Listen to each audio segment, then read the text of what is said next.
कांच की हांडी बार बार नहीं चढ़ती। ये जो सोच ये लोग रखते हैं ना कि भैया बार बार एक ही पैंतरा आजमा लिया जाएगा। मेरे पार्टी के सांसद खुद इस बात का स्पष्टीकरण दे चुके हैं।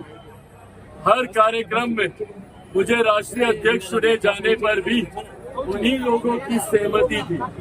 तो जो लोग सोचते हैं कि भैया इस तरीके की सोच या इस तरीके के र्यूमर्स को हवा देकर चिराग पासवान को डरा लिया जाएगा, ये कांच की हांडी बार बार नहीं चढ़ेगी। ये जो सोच है, जो मंशा है चिराग पासवान या लोक जनशक्ति पार्टी रामविलास के बढ़ते प्रभाव को इस तरीके के र्यूमर से डरा कर रोक लेने की विपक्ष की ये सोच कभी डरा। सबसे पहले पार्टी का राष्ट्रीय अध्यक्ष, लोक जनशक्ति पार्टी रामविलास का राष्ट्रीय अध्यक्ष पद की जिम्मेदारी दूसरी बार मुझे सौंपी गई है। इसके लिए मैं पार्टी के तमाम साथियों का, तमाम कार्यकर्ताओं का धन्यवाद करता हूँ और ये विश्वास दिलाता हूँ कि अगले 5 सालों में पार्टी को नई ऊंचाइयों तक लेकर जाने की जिम्मेदारी को पूरी ईमानदारी से और पूरी मेहनत से निभाने का काम करूंगा।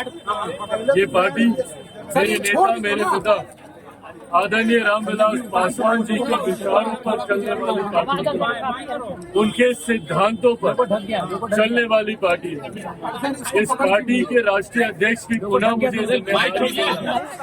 मेरे लिए जहाँ एक तरफ ये हर्ष और गर्व की बात है, वहीं एक बड़ी जिम्मेदारी भी है और इस जिम्मेदारी को अगले 5 सालों में पूरी ईमानदारी और मेहनत से निभाते हुए पार्टी को नई ऊंचाइयों तक ले जाऊंगा।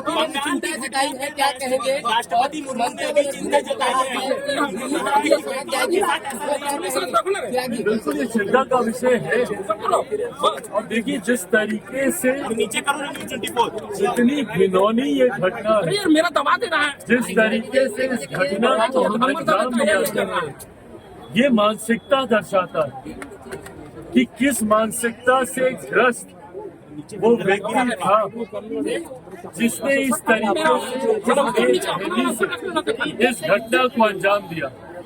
ऐसे लोगों का सभ्य समाज में कहीं पर भी कोई स्थान नहीं और इन लोगों के ऊपर सख्त से सख्त कार्रवाई होनी चाहिए। हमारी देश की राष्ट्रपति मां महिम तक जब खुद ऐसी घटना के ऊपर चिंता व्यक्त करती है तो ऐसे में उन सरकारों की जिम्मेदारी बढ़ जाती है जिन सरकारों में इस तरीके की घटना को अंजाम दिया जाता है। और ये भी समझने की जरूरत है कि भाई जिस व्यक्ति ने इस घटना को अंजाम दिया वो व्यक्ति कहीं ना कहीं सरकारी व्यवस्था का हिस्सा बना हुआ था, जिसकी वजह से उसे इजी एक्सेस था सरकारी डिपार्टमेंट में आने जाने का। अगर ऐसी व्यवस्था अगर आप किसी व्यक्ति को दे रहे हैं और सरकार का संरक्षण ऐसे व्यक्ति को मिल रहा है तो एक चिंता की बात है। आज की तारीख में कई ऐसे राजनीतिक दल हैं जो अपने पॉलिटिकल कैडर को सरकारी व्यवस्था का हिस्सा बनाने के लिए अलग अलग योजनाओं का इस्तेमाल करते हैं। दिल्ली में आम आदमी पार्टी को देख लीजिए, कुछ समय पूर्व तो उन्होंने अपने पॉलिटिकल कैडर को सरकारी व्यवस्था का हिस्सा बनाने के लिए पुलिस तक जैसी व्यवस्था में उनको शामिल करने जैसी योजनाएं बनाई थी। ऐसे में जो पॉलिटिकल पार्टी बिना वेरिफिकेशन के अपने पॉलिटिकल कैडर को सरकारी व्यवस्था का हिस्सा बनाती है, ये भी चिंता का विषय है। ऐसे में जिस घटना को अंजाम बंगाल में दिया गया वो भी कहीं ना कहीं पॉलिटिकल कैडर एक सरकारी व्यवस्था का हिस्सा बनने की सोच के साथ ही वो आगे आ रहा था, जो पूरी तरीके से आने वाले दिनों में बहुत ज्यादा नुकसानदायक हो सकता है।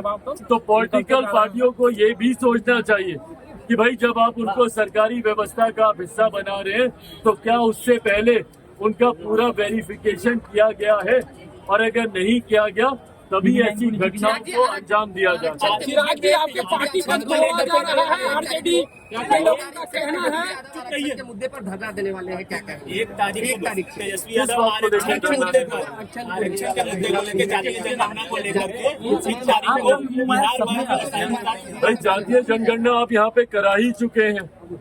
आरक्षण को लेकर जितनी बातें थी ये हमारे प्रधानमंत्री आदरणीय नरेंद्र मोदी जी स्पष्ट तौर से कह चुके हैं कि आरक्षण के जो प्रावधान डॉक्टर बाबा साहेब भीमराव अंबेडकर ने बनाए थे उन प्रावधानों के साथ कहीं कोई छेड़छाड़ नहीं की जाएगी। तो इसके बाद राजनीति करने का क्या मतलब है?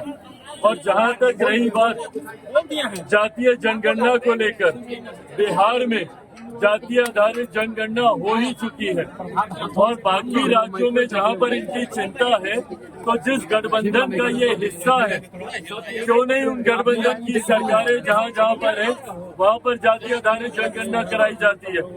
क्यों नहीं जहां पे इंडिया अलायंस की सरकारें हैं, जहां पर कांग्रेस की सरकारें हैं या इनके समर्थन वाली सरकारें हैं, क्यों नहीं वहां पे जातीय आधारित जनगणना ये लोग कराते हैं? तो उसके लिए बिहार में धरना देकर क्या मतलब है? आप कहेंगे कुछ, करेंगे कुछ और बिना मतलब इन बातों पर राजनीति करेंगे, ये उचित बात नहीं है।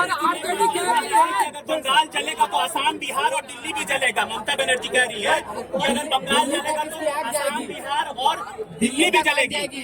ऐसे शब्द एक राज्य के मुख्यमंत्री को शोभा नहीं देते। कोई भी बंगाल को जलाने की सोच नहीं रखता।